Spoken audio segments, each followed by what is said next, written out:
¿Crees que para crear una estafa hay que ser ingenuo o poco preparado? Bernie Madoff engañó a bancos enteros, a celebridades, a fundaciones de caridad y a algunos de los inversionistas más sofisticados del planeta durante casi 20 años. Su empresa parecía el castillo financiero más sólido de Wall Street, pero por dentro no tenía cimientos. No había nada real sosteniéndolo. Hoy te voy a contar cómo pasó y al final vas a entender por qué la pregunta correcta jamás fue "¿esto es demasiado bueno para ser verdad?". Fue una mucho más simple, que casi nadie se atrevió a hacer. Bernie Madoff nació en 1938 en una familia de clase trabajadora en Nueva York. Su padre era plomero. Nada en su origen anunciaba lo que iba a construir. En 1960, con apenas $5,000 que había ganado siendo salvavidas e instalando sistemas de riego, fundó su propia correduría de bolsa. Ese negocio sí era real. Con los años se convirtió en una de las firmas más importantes de Wall Street. Madoff llegó a ser el presidente de la bolsa Nasdaq. Su empresa se volvió en algún momento de las más grandes, haciendo mercado para las acciones del S&P 500. Con esa reputación, abrió una segunda rama de negocio, administración de inversiones. A diferencia de la correduría, esta la mantuvo deliberadamente discreta, casi secreta. Lo que Madoff ofrecía en esa rama discreta era simple de describir: rendimientos constantes año tras año, sin importar si el mercado subía o bajaba. En la realidad no había ninguna estrategia detrás. El dinero de los inversionistas nuevos se usaba para pagarle a los inversionistas viejos. Nadie invertía nada. Y sí, aquí estás viendo el inicio de todos los multiniveles que te estás imaginando. Se fabricaban estados de cuenta con ganancias que jamás existieron. Y aquí hay algo que muy pocas personas esperarían. Madoff nunca salió a buscar clientes. Al contrario, cultivó tanta exclusividad que la gente literalmente le rogaba porque aceptaba su dinero. Bancos, fundaciones de caridad, celebridades como Steven Spielberg y miles de personas que le confiaron sus ahorros de toda la vida. Esto es algo que en psicología se conoce como prueba social. Si algo parece tan exclusivo que hay que rogar para entrar, asumimos que debe ser bueno. Nadie le preguntaba si era real. Solo se preocupaban por no quedarse fuera. ¿Tú revisarías de dónde viene el rendimiento que nunca baja? Ni siquiera en las peores crisis del mercado. Durante años, hubo una sola persona que insistió, una y otra vez, en que algo no cuadraba. Que mira, para ti y a mí en ese momento quizás evidente, pero en esos instantes no era así. Esta persona era un analista financiero llamado Harry Markopolos. Igual y lo pronuncié mal, perdón. Markopolos hizo cuentas muy simples y notó lo que casi nadie quiso ver. Era matemáticamente imposible sostener esos rendimientos de forma legítima. Al ver esto, comenzó a mandar advertencias a la Comisión de Valores de Estados Unidos, la SEC, desde finales de los años 90. Y en 2005 les entregó un reporte detallado, con años de análisis, explicando por qué Madoff tenía que ser un fraude. La SEC abrió una carpeta de investigación a lo México y descartó sus advertencias más de una vez. Para mí, lo más inquietante de esta historia no es que haya engañado a miles de personas, es cuántas de ellas eran expertas en finanzas, tenían sus propios negocios, y aún así nadie preguntó lo obvio hasta que fue demasiado tarde. ¿Tú cuántas veces has ignorado una señal de alerta solo porque venía de la fuente equivocada o solo porque confiabas en la fuente correcta? Un esquema como este solamente se sostiene mientras que sigue entrando dinero. Y en 2008, en la crisis financiera global, los inversionistas, golpeados por todas las pérdidas, comenzaron a pedir su dinero de vuelta, todos al mismo tiempo. En septiembre y diciembre de ese mismo año, le pidieron retirar $7,000 millones.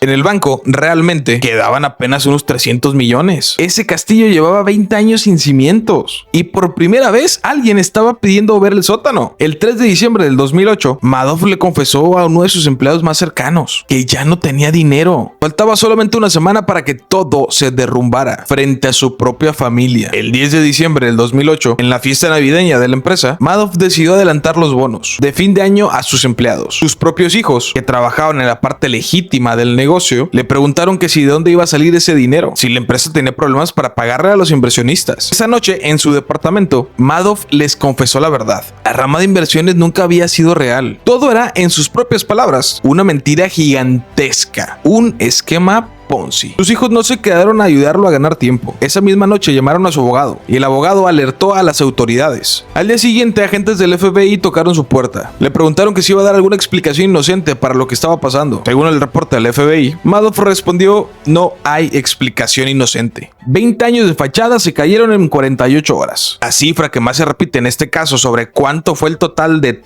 todo el despapalle es $65,000 millones. Haz la conversión a tu moneda nacional.